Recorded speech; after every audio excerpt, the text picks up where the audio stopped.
আজও ঢাকায় সকাল 10টা থেকে বিকেল 5টা পর্যন্ত কারফিউ শিথিল করা হয়েছে। আর সকাল 11টা থেকে বিকেল 3টা পর্যন্ত খোলা থাকছে সরকারি অফিস।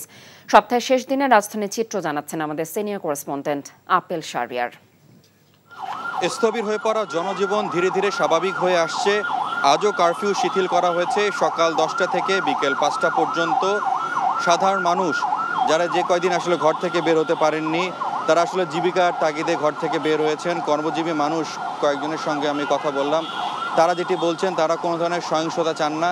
স্বাভাবিক জীবনযাপন অর্থাৎ স্থবির হয়ে পড়া জীবনটি যেহেতু ধীরে ধীরে স্বাভাবিক হয়ে আসছে, তারাও চাচ্ছেন এর সমাধান নতুন করে যাতে কোনো ধরনের সহিংসতা না ঘটে সেটি তারা প্রত্যাশা করেছেন।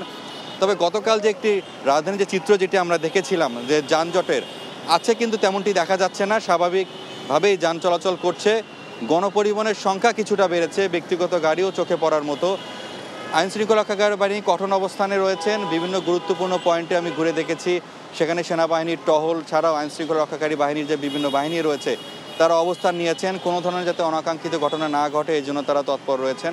সাধারণ মানুষ যারা ঘর থেকে বের হয়েছেন তাদের মাঝে কিছুটা স্বস্তি বিরাজ করছে এবং তারাও চাচ্ছেন যে যাতে ধীরে ধীরে এই জনজীবনে যাতে স্বাভাবিক হয়ে আসে।